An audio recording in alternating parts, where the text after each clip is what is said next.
What's up, guys? Just keeping you guys updated on the exhausts, X-Pipe Flowmasters. Here it is. In my opinion, it looks much better than the stock exhausts, which I have in the trunk there. Yeah. Anyways, I think it's much louder in person.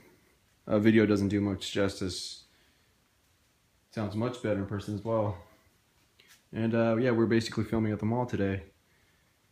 And guess the security called the cops, and they just asked us to leave. But yeah, it's just a random clips I put together. Like, subscribe, and comment.